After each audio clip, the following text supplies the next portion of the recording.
Hey guys, in this video I'm going to show you how to find drafts on Facebook, right? So let's go into the Facebook mobile application here and make sure that you are using the latest version of Facebook, right?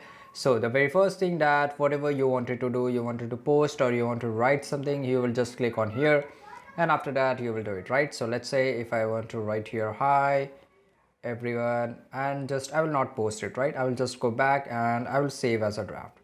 So as soon as you will save the draft, you will get a notification and you can see here that I have got a notification here. Your draft was saved. So just click on this and after that you will see all the drafts which you have saved. You can see that it will get expired in 3 days or 2 days, right? So these are the unpublished drafts which I have saved, and after that just click on the draft and after that you can do changes and you can just post it, right? So this is the only way to find the draft in Facebook, and there is no other way to find a draft in Facebook, right? And also make sure that just go to the Facebook app here and click and hold and go to the app info and make sure that notification is on, right? Your all the notification are on. After that you will get the notification in the notification bar. So this is it guys, I hope you found this video really useful, and if you did like this video right now, subscribe our channel and see you in the next video. Till that time, take care, goodbye.